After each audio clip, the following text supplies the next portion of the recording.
right, the most notorious Manstopper round that there is. And what round is that?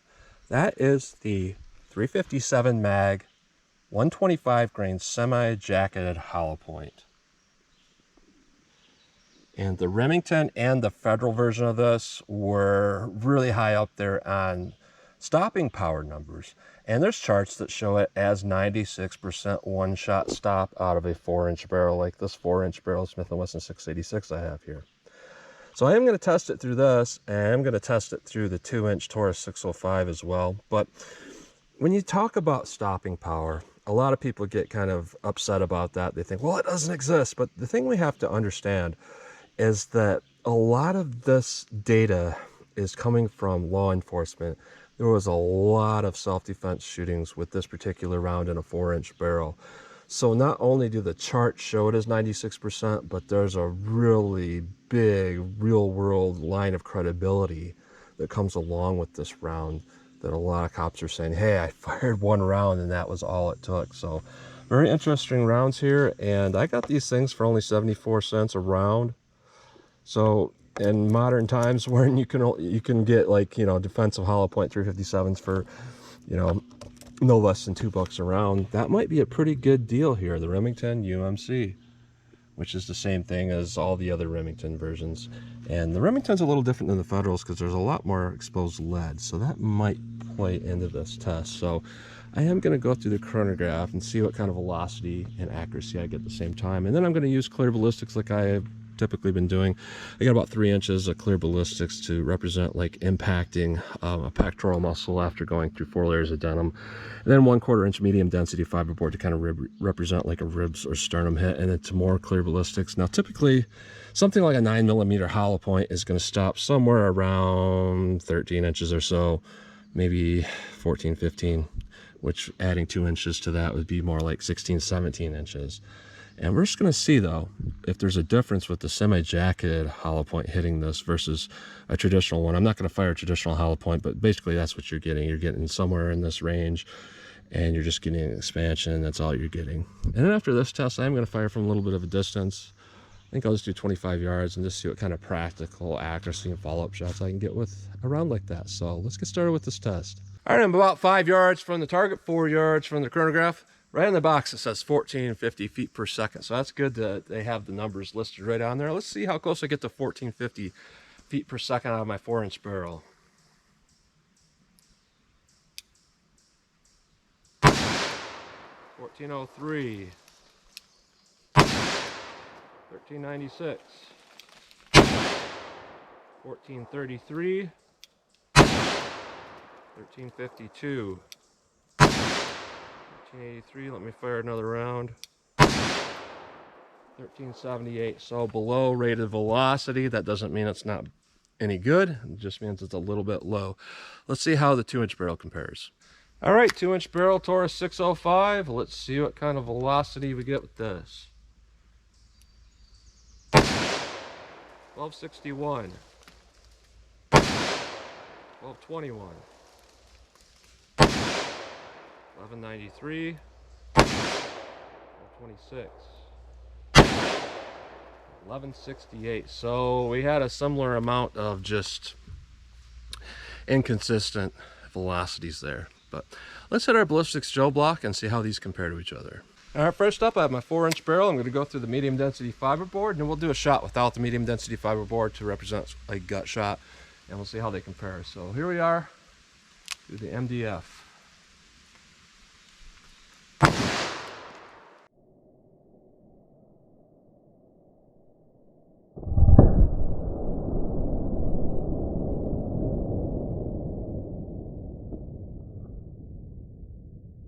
So as we can see, within that first 3 inches of the gel there, you got a massive amount of expansion going on.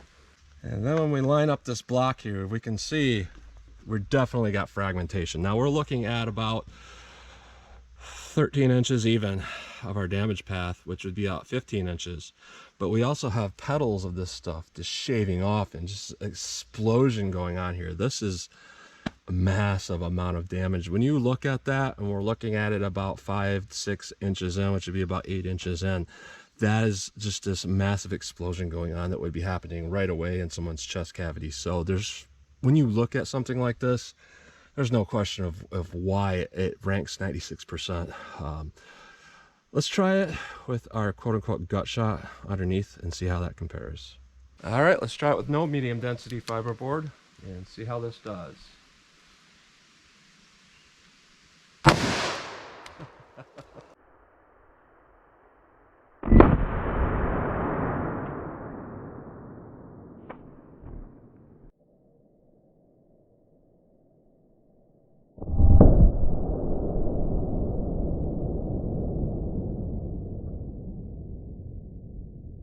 So that is interesting where all that dirt just came from. So I'm going to turn this block. This will kind of help us with our next shot anyways. And we can see this pretty clearly here. And the one that did not have the medium density fiberboard actually went to the exact number. It's 13 inches, but instead of fragmentation, it is held together. Just a massive amount of expansion. And you can see this little fragments of lead in that other one with the MDF. That is devastating. So, you know, 13 inches is real ideal. Let's try the snub nose. All right, snub nose revolver through the MDF. We'll see how this compares to the 4-inch barrel.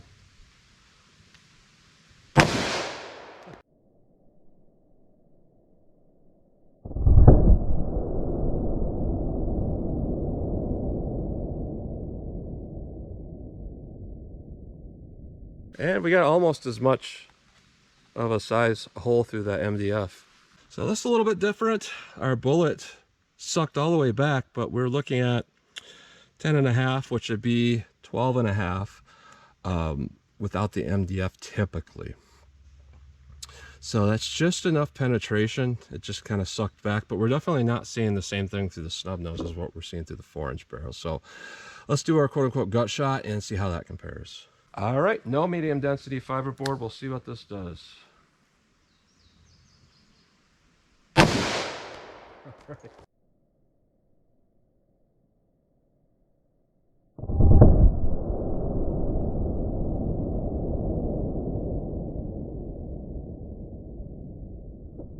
So we line this up to 3 inches and we got kind of the same thing going on that we had in the 4-inch barrel, but not nearly as much penetration, which is interesting.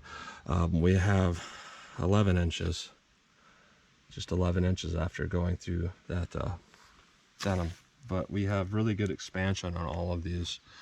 So what we're definitely seeing here is it makes a whole lot of sense why this had 96% one-shot stop through a 4-inch barrel, but we can see in a 2-inch barrel it's completely different. The damage and the performance is not nearly what it is in the 4-inch barrel. So very interesting there. I say this, and a lot of people say, well, I wouldn't want to get shot with anything. But when I say I would not want to get shot with that, when I say that, I don't mean I don't want to get shot with that because it would hurt or cause damage. When I say I wouldn't want to get shot with that, I can just tell by looking at this that one shot has a higher percentage of fatality than other stuff, just looking at it. So anyways, I'm going to shoot from, I'll do 25 yards just to kind of see what kind of practical follow-up shots I can get with this stuff. All right, I'm at my 25-yard marker with these semi-jacketed hollow points. Let's see how they shoot for me.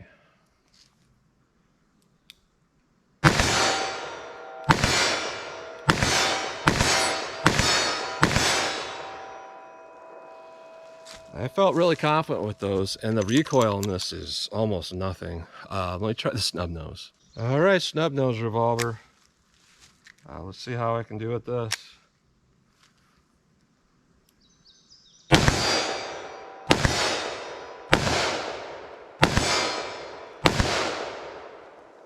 Let me try some more on this snub nose. It wasn't too bad, but I overcompensated a couple times and felt myself pull the shots. All right, let me try a few more.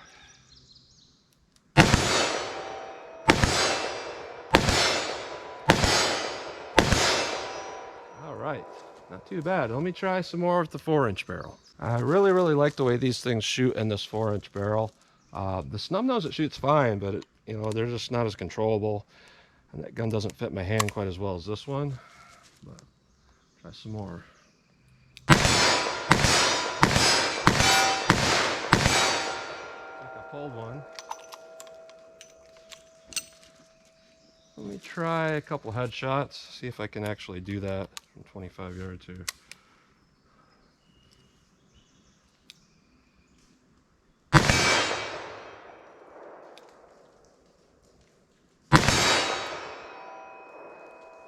Let me go back from a little bit of distance. These rounds feel really controllable, and when they feel that controllable to me, I feel like I can get a little bit of distance on them and still get good accuracy. All right, now I'm back from 50 yards, if you can see it up there. Let's see if I can hit from this distance, center mass.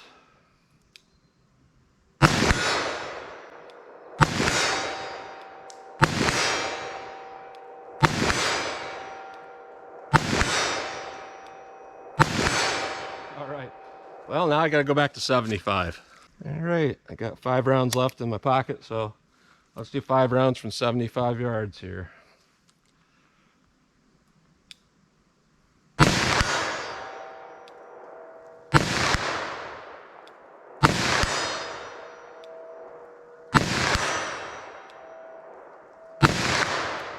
All right, so 3 out of 5 ain't too bad.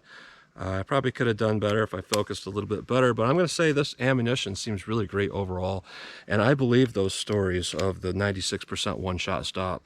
You know, you look at the statistical data and you combine that with a lot of the stories you got from cops that used to carry this round, and you look at what we're seeing in the gel there, and we look at the accuracy of this round.